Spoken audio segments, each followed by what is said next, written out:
All right, welcome back, folks. Let's take a look at 46 through 50. Chopino recipe calls for 20 medium shrimp and feeds 6 people. How many large shrimp are needed to feed 450 people?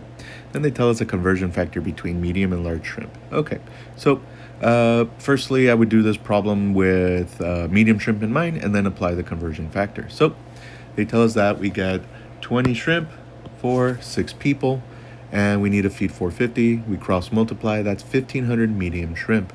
Now, when we use the conversion factor between large and small shrimp, you may not know, okay, do I multiply by this number, divide by that number? Do I cube them, square root them? If all else fails, take a guess.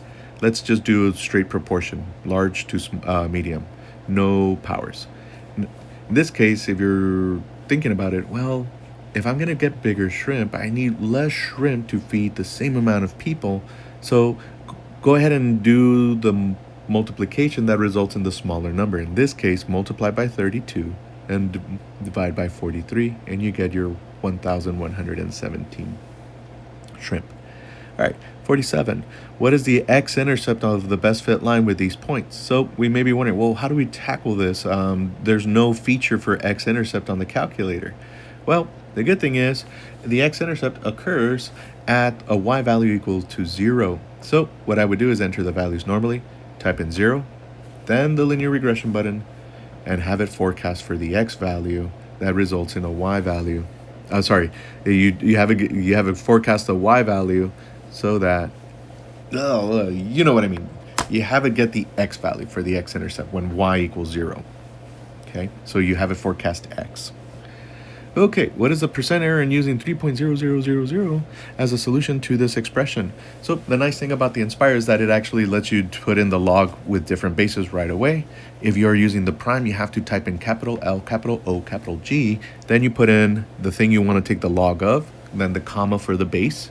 So here we have x comma 3 equals 3 to the negative x plus 1, solve for x.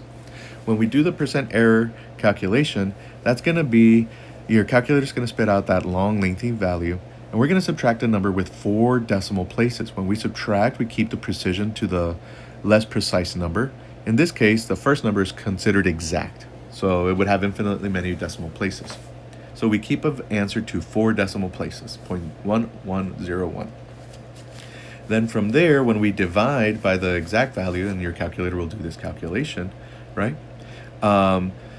Your percentage becomes 0.3541, or sorry, your decimal becomes 0.3541. You move the decimal place over 4 percentage twice, and that's 35.4.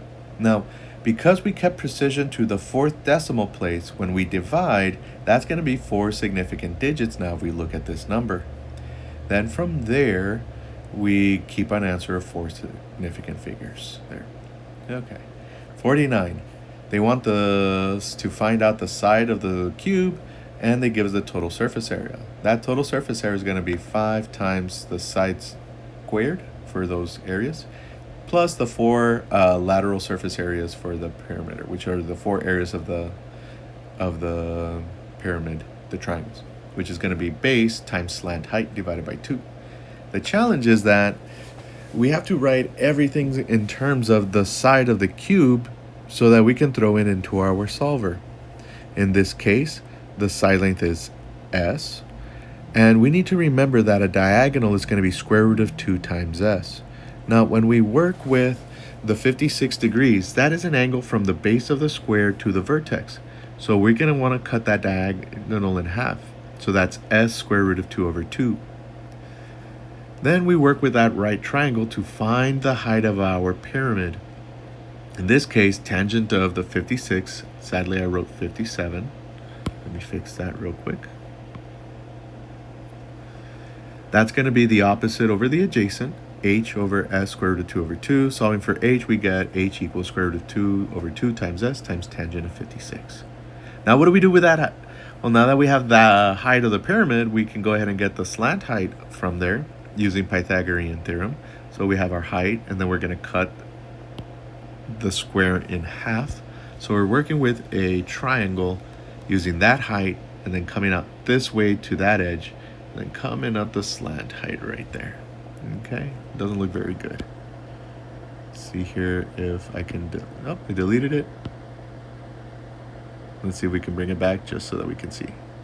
Not ideal, but we kind of see it. Let me see if I can do a different color. There we go. Okay. Using the Pythagorean theorem, we have the height, which was s square root of 2 over 2 times tangent of 56. That bad boy's going to get squared. And then the base is half the square root. Throw all that into your solver and then solve. Hate that question. So lengthy.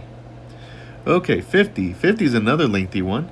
They give us the volume of a cylinder with a conical cavity. So we want to subtract the two formulas. Volume of a cylinder minus volume of a cone. In this case, they want us to find out the diameter. And so the volume of a cone is pi r squared times h. And so in this case, the diameter, we're calling it x. We're going to cut that in half, squared times h. And we don't know the height. That's where, again, we use trigonometry to our advantage. We're trying to find the base of that cone, but in reality, we want to do a triangle. So we cut that base in half. That's x over 2. We have an angle of 25 degrees, and we want to find the height. Using tangent of 25 degrees, from there we can get the height. Height is going to be x over 2 tangent of 25 when we move that over and clean it up. And so combining that here into h, and then subtracting from the volume of the cone, which is 1/3 pi. Here's the radius squared, but we're going to write it in terms of the diameter, so we'll cut that in half so we can solve for it sooner. And then we plug in h, which is x over 2 tangent of 25.